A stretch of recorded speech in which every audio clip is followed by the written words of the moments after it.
So, what does the future of Marvel Snap look like? We might actually get an answer to that question in today's video. We also might not, as we read this new blog post from the Marvel Snap team called Marvel Snap's Foundational Focus that breaks down where the game is at today and where it's going next. I think some people will come away from this blog post feeling a little more hopeful about the future of Marvel Snap, and I think some people will frankly come away from it feeling like they don't really know that much more than they knew before. I am kind of in the middle of those groups, I think, but we'll talk about it as we get into this.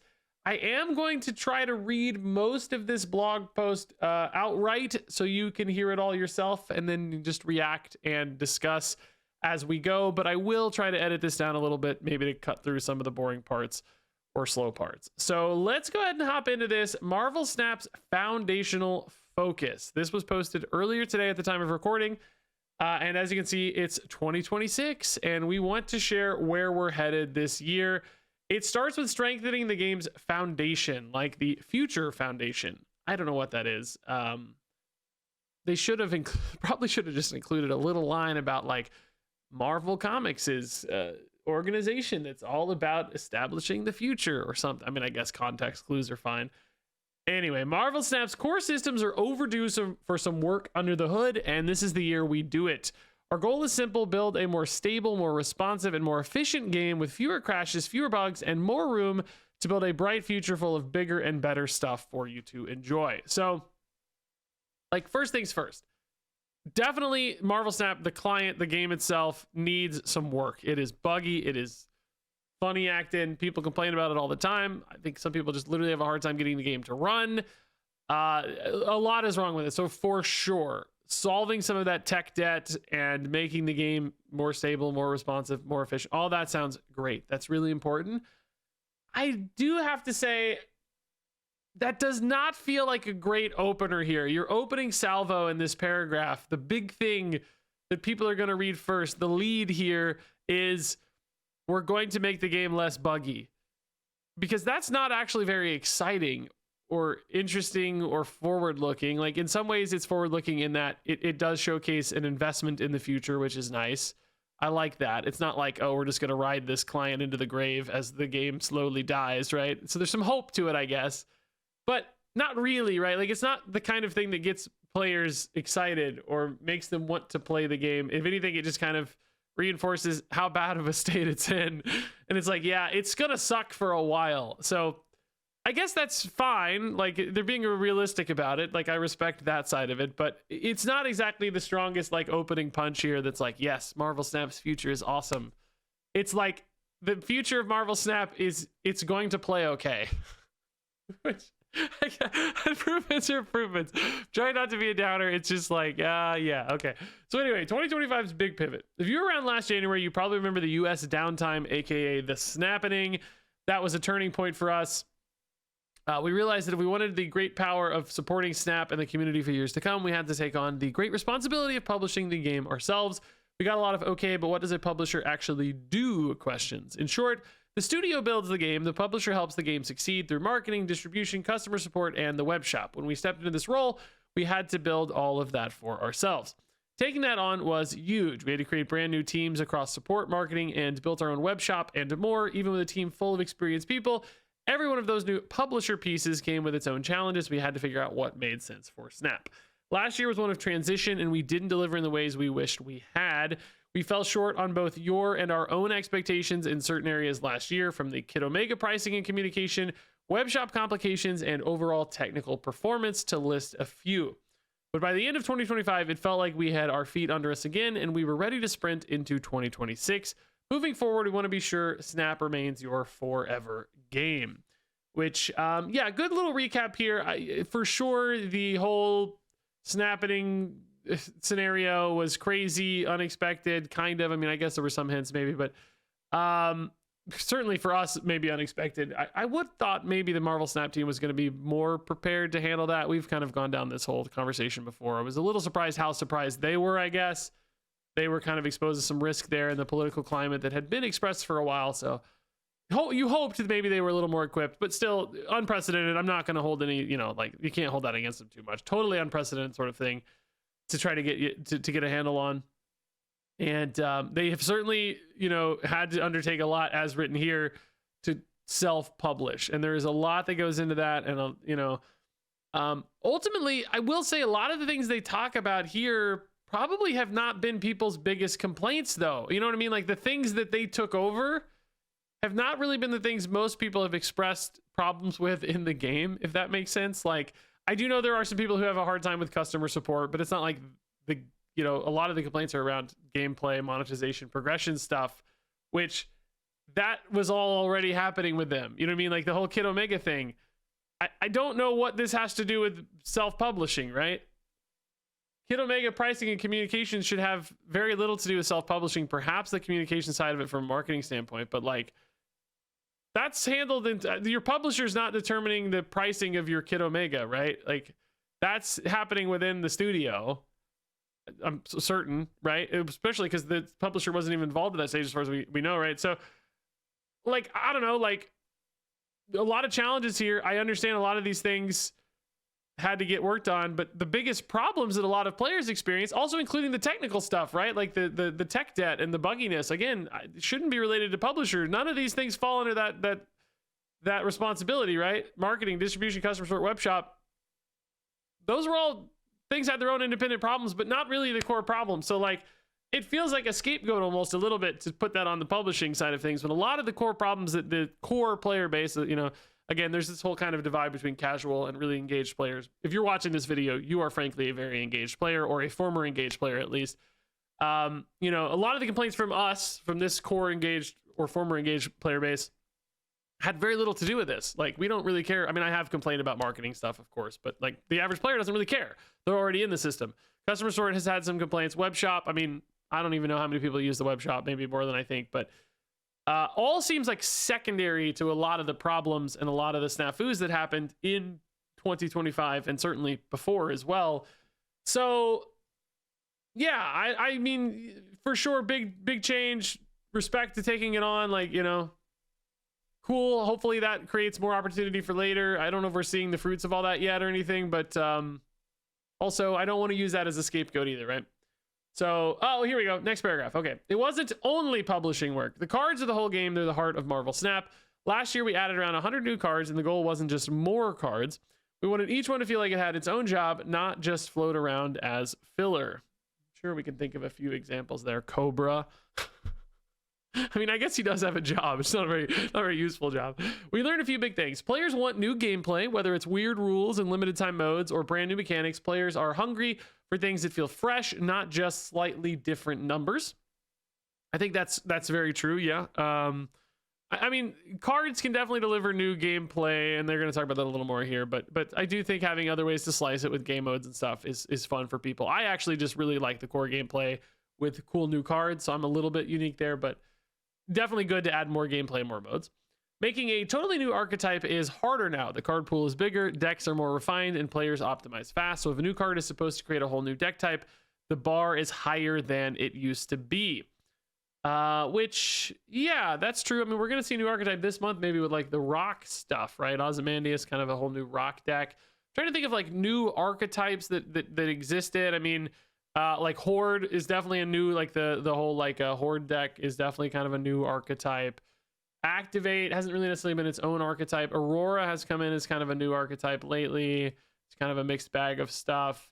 But like the core archetypes, destroy, discard, etc. Still like the core, I guess. I'm trying to think of like, is there any place I can look at good card releases from the past to think about what actually landed as a new archetype, or what specifically they feel like might have missed, I guess. Share your thoughts down in the comments below on what you think was supposed to create a new archetype but missed here. Because I do feel like Horde missed it first, but they got it there pretty quick. So I don't know. I feel like there were definitely some new archetypes introduced in the last year or so. I mean, we're not even talking about just 2025 anymore. So anyway, returning characters hit best when they hit different. They land when there's a clear hook or gameplay twist that makes you go, oh, that's cool. Yeah, the returning characters thing has definitely been a big... a lot of people don't like that. Like, they don't want to see returning characters. I'm fine with returning characters. I think ultimately it's good for the game. Like, you know, nobody's going to come back for Starhawk and play Marvel Snap again, but, you know, if they see a new Juggernaut or Apocalypse or something, they might.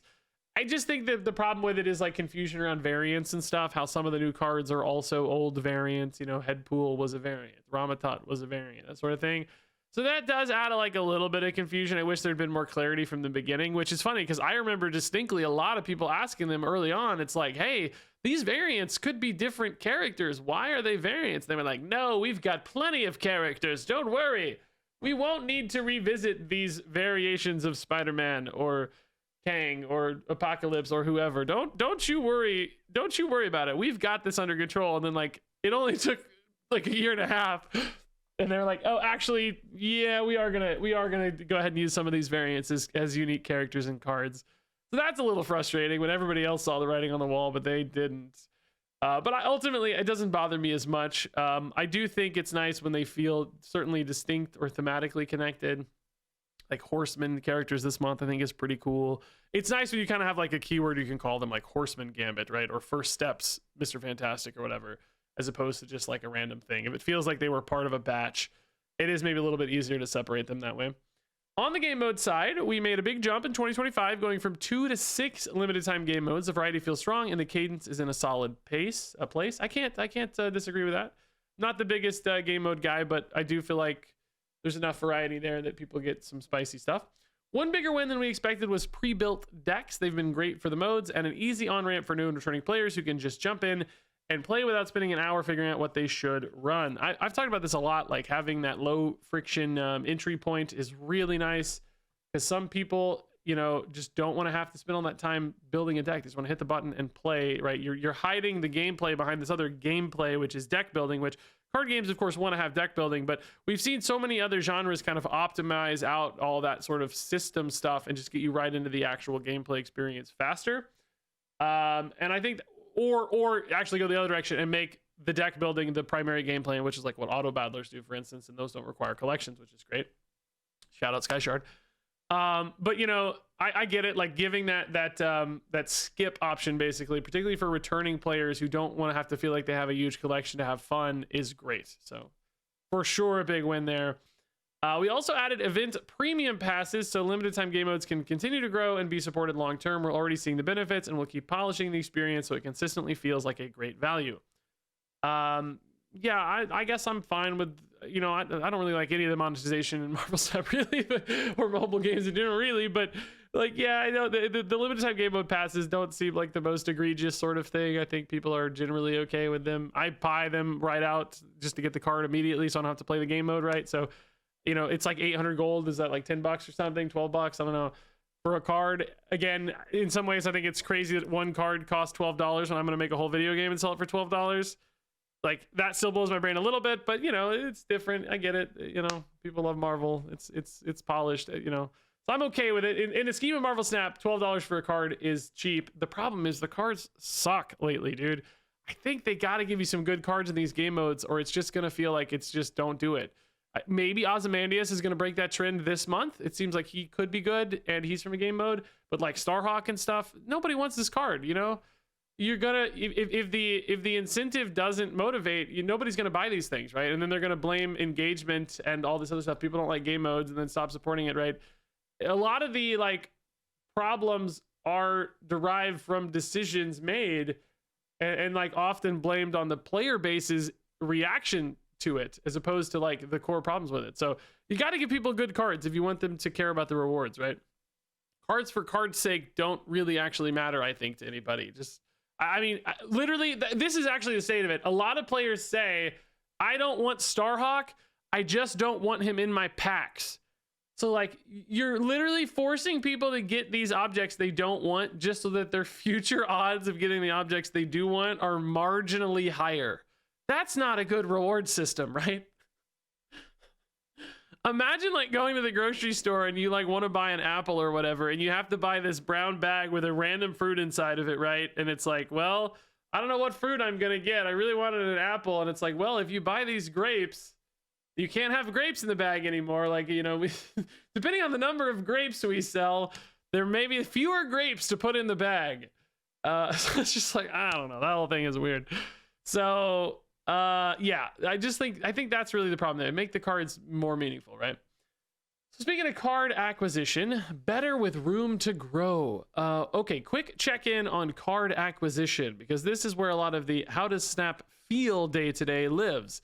We've been working to improve this system so it feels better for players, including providing them with real choices in which packs to go after and which cards to prioritize. Adding featured sets and spotlight variants to the card shop has been a clear win.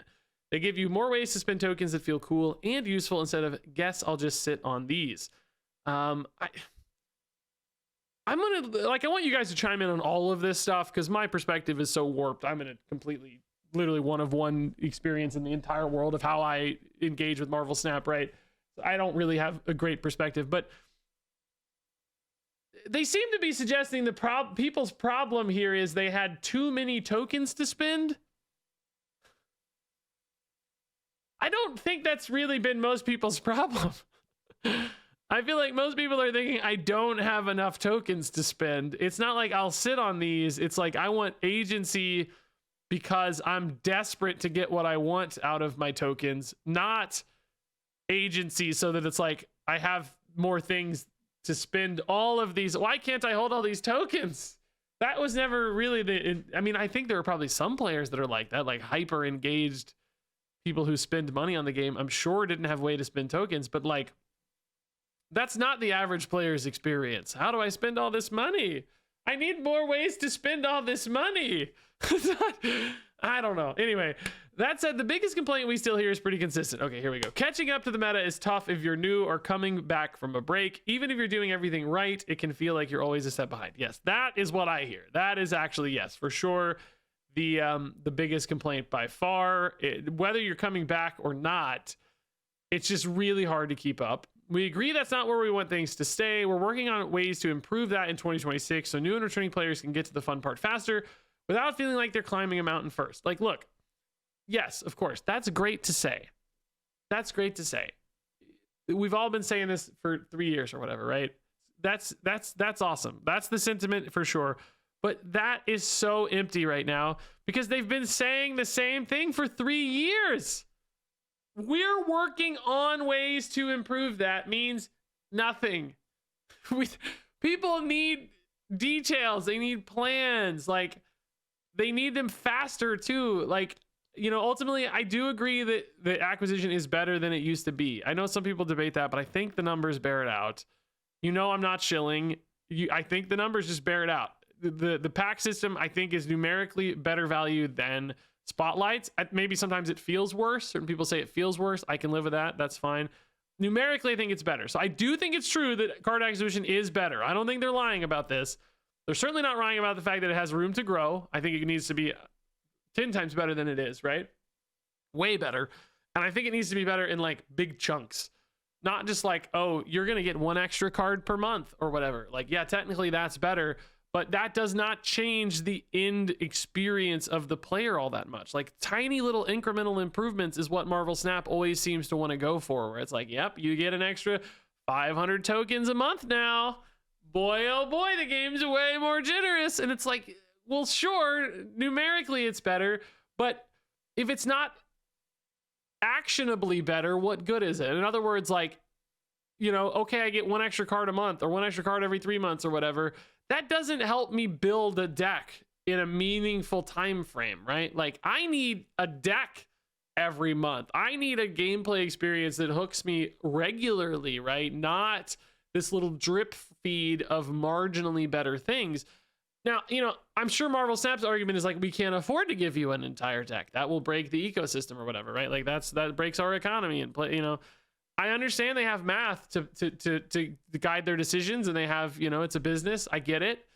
I don't want them to go out of business, but at the same time, I don't know if what they're doing is enough to keep the game in business anyway, right? Like, there's this battle that's how the marketplace works, right? That's just the market in action. But like, the little incremental drip feed stuff, it might just not be enough for most players, and we will continue to see player numbers by all visible metrics that we have decline and decline and decline. A big decline year over year in particular right now. So it's like, to me, it has to be something drastic. Even if it's a temporary drastic measure or a one-time drastic measure, You can't just have these little tiny steps. You need to give people a big jump up so that they feel like they've caught up. And then, then if they start falling behind again, little bit, incrementally, that's fine. Just like give people these big moves. I've constantly said you got to give people a full good deck. Like they need to have a new experience. Like they need to have meaningful change, not tiny little changes here and there. So I think there's a long way to go here, frankly, for people to be happy on this. I will say too, like people who are in the system and playing regularly are probably happier than they've been ever in Marvel Snap as far as like, amount of token. Like for me, I get gold from Marvel Snap, but I think anyway, I would be pretty much stable just buying the season pass every month or whatever. I think I could kind of keep up forever, which that would be totally, $10 a month, $20 a month, whatever would be totally fine for me. If I was like playing this game outside of a content creation standpoint, if it wasn't a business for me, I think I would probably be happy. $20 a month, I think I could keep up more or less indefinitely. So I think there are those players who are in that space, but everybody else outside of that is like, dude, I can't get by. Like, I just can't cut it. And I think that's really the hard part.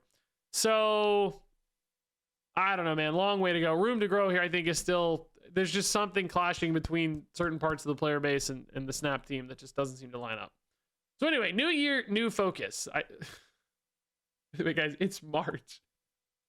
This feels like it's supposed to come out like January 5th or something, but it's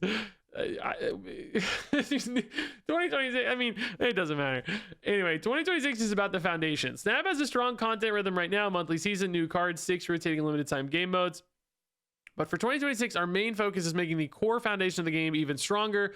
We're upgrading our systems and tools so future updates are easier to build and smoother to play. Think of Snap like a house. All the features you see, cards, modes, rewards, events, are the rooms, but the foundation, wiring, plumbing, that's the code and internal system.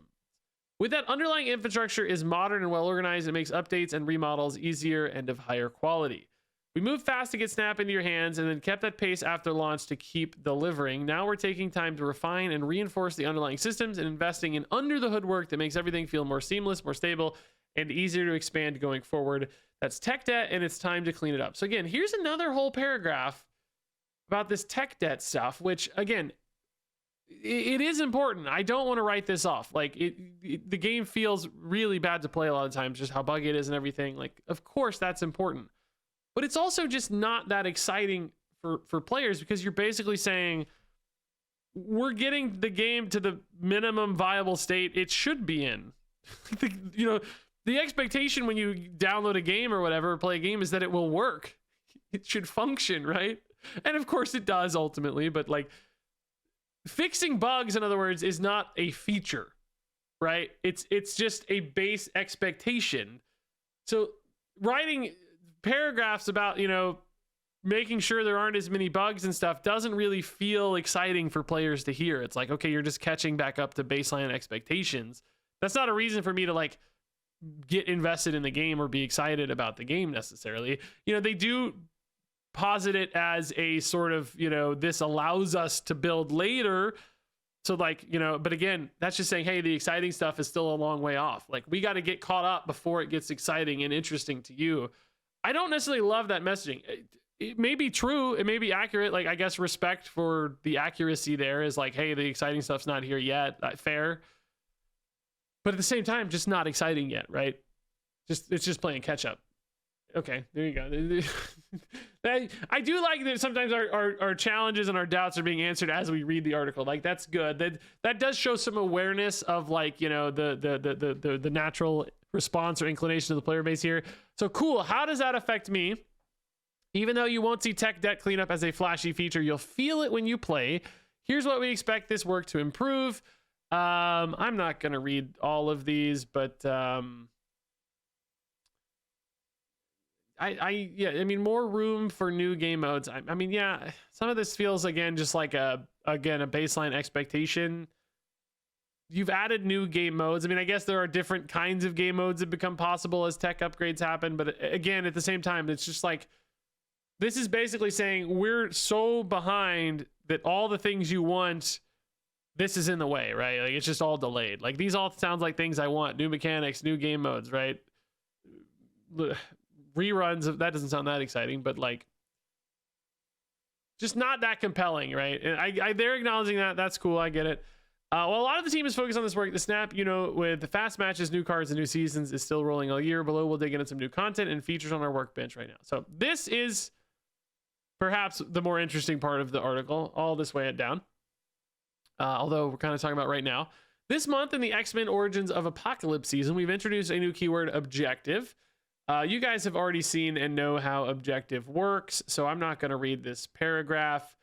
It feels like this was written and they were going to tease objective, but then this came out too late and objective's already here. So now it's like, yeah, okay, it's here.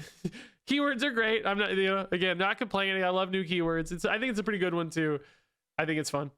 Like with objective, we want to keep stretching Snap into new gameplay territory. And we don't just mean here's a shiny new keyword. That's only part of it. We also want to give some overlooked strategies their moment and let decks that have been on the sidelines get a real chance to shine. We also want to have more fun with character takes. Instead of always going with the most obvious Marvel's greatest hits interpretation, can we do something a little unexpected, a little more, oh, that's clever, or wait, that actually fits? We're excited about what's coming this year. So, boy, I don't know what all this means necessarily, right? Like, it's just teasing, hard to speculate. It all sounds good, right? Like, yeah, overlooked strategies coming back is cool, right? Characters on the sidelines getting a chance to shine is cool. I wish there were some more like systematic ways that the meta were like disrupted and not just featured locations, but like, I don't know, something more baked into the DNA of the experience as opposed to like OTAs just buffing something every now and then and hoping it works. But all this stuff sounds good. I do wonder what exactly this means. We're going to have more fun with character takes. Instead of always going with the obvious Marvel's greatest hits interpretation, can we do something unexpected? Like, what does that mean? That's clever. Or wait, that actually fits. What does that mean? That actually fits. What would be introduced into the game where we would have questions about its fit and then be like, oh yeah, that actually does fit? The only thing I can really think of is like different IPs, maybe?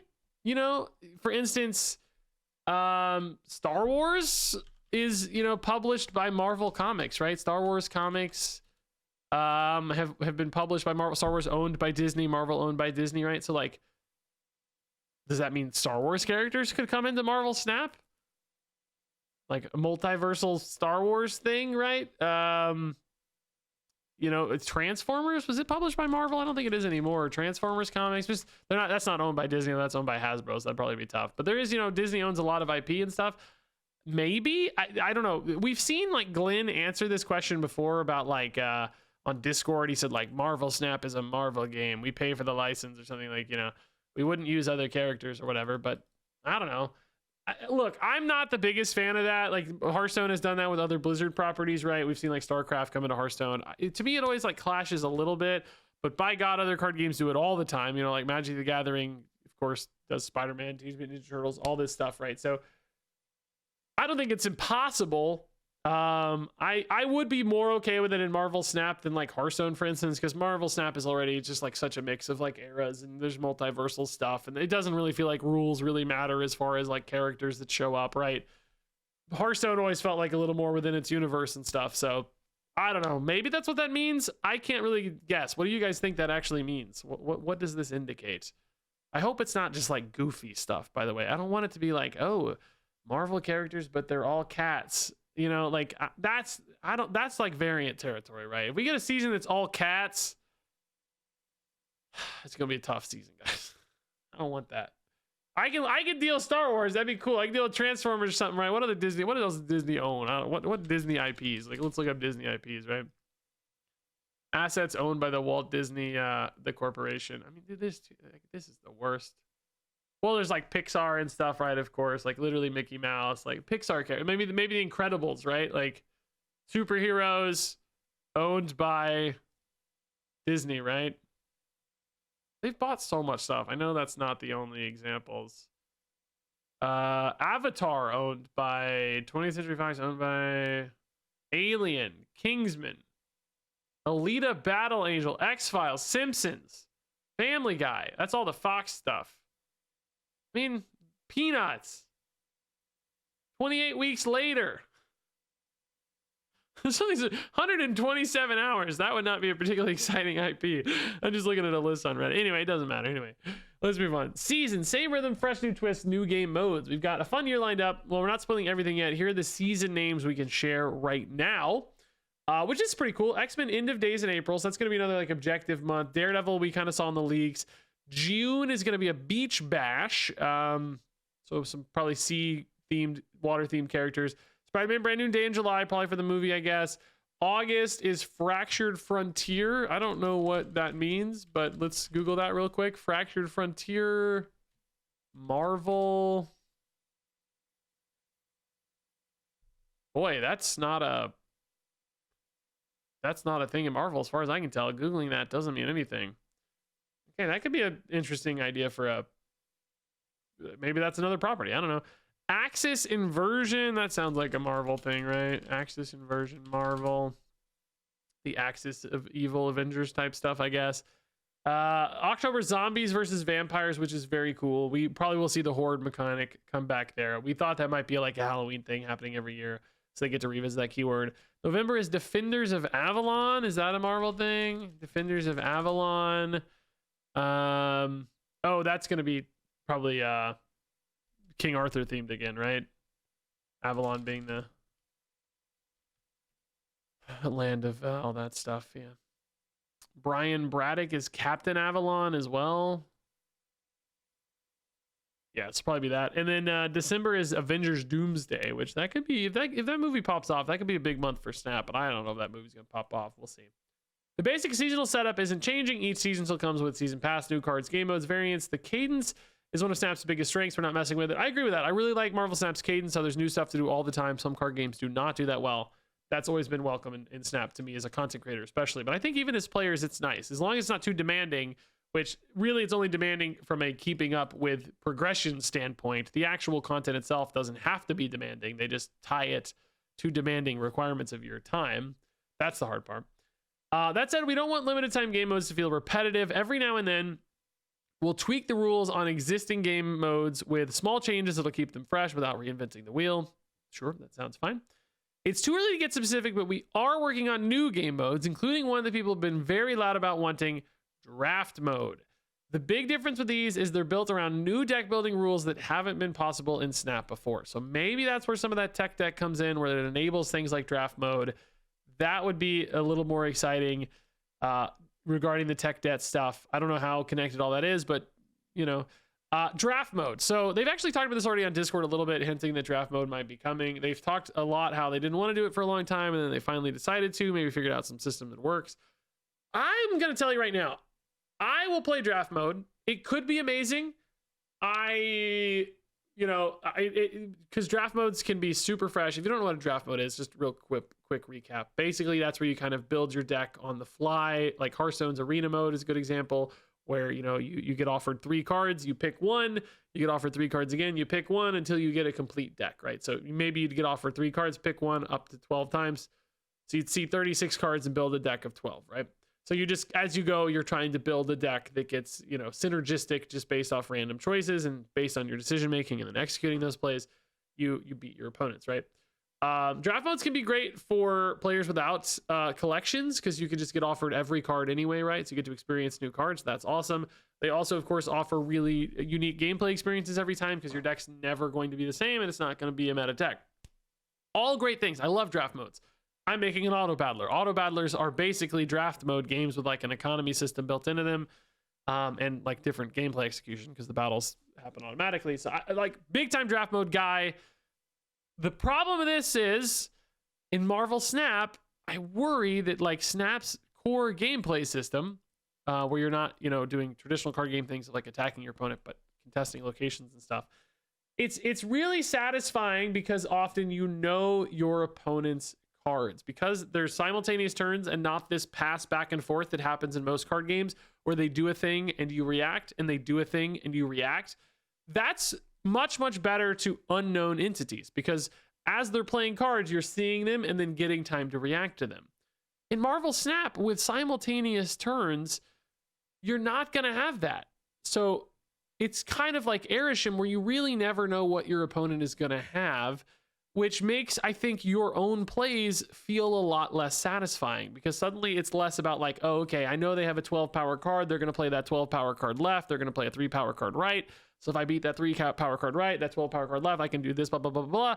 And you have this really satisfying loop in your brain where it's like you're solving your opponent's plays and mathing it out and you know, making judgment calls and all these things that become this really satisfying experience, because you know and have expectations of what they're about, and that creates the sort of, you know, solve for simultaneous turns. But when you take away that informational possibility and expectation that exists, but still have simultaneous turns, assuming it does have simultaneous turns, then I worry it's just going to feel like a crapshoot where you're just kind of throwing stuff out randomly and hoping for the best, and it won't have that reinforcement loop of like, I made a smart thing and I'm smart and I know these things and it makes me feel intelligent, and like that's fun. Like feeling smart is fun, right?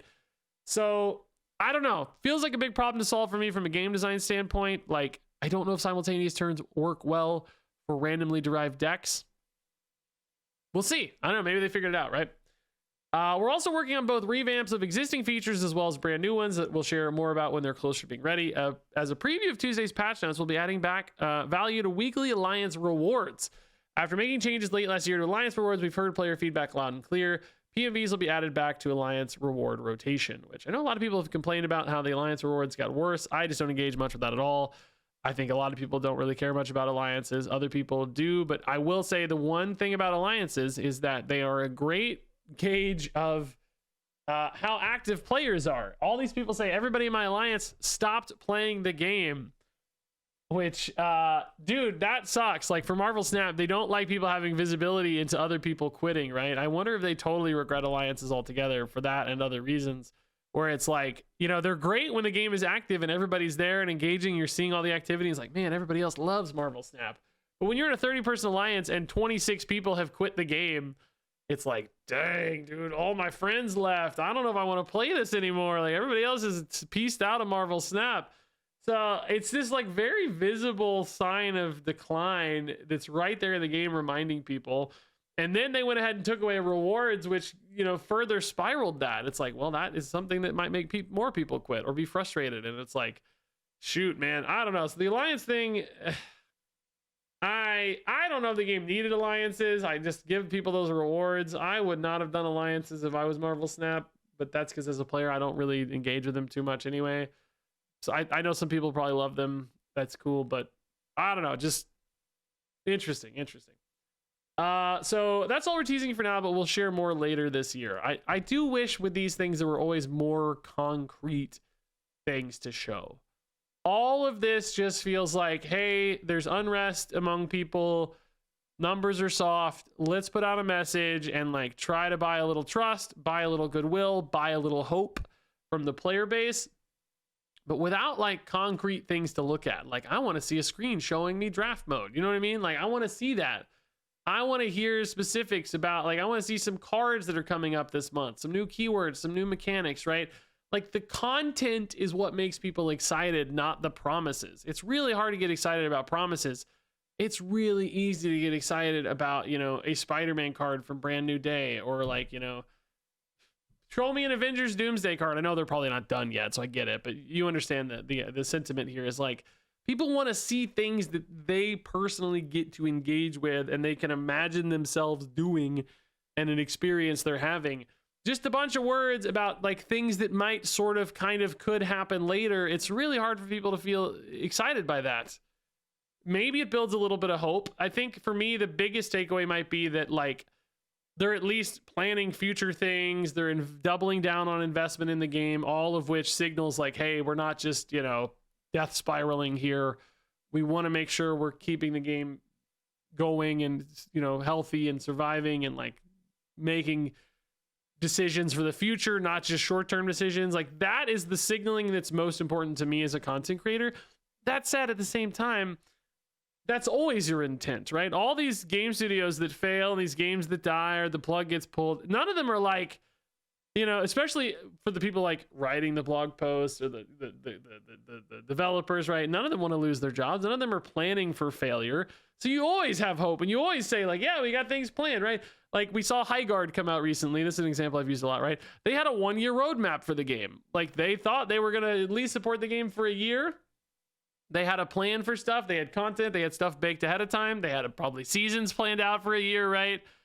And then the game just shut down after. It's going to shut down like next week, right? It got like a month, right? So plans and signals and hope are great. Ultimately, they don't mean anything. Now, I'm not like saying I think Marvel Snap is going to die or anything. I don't think that.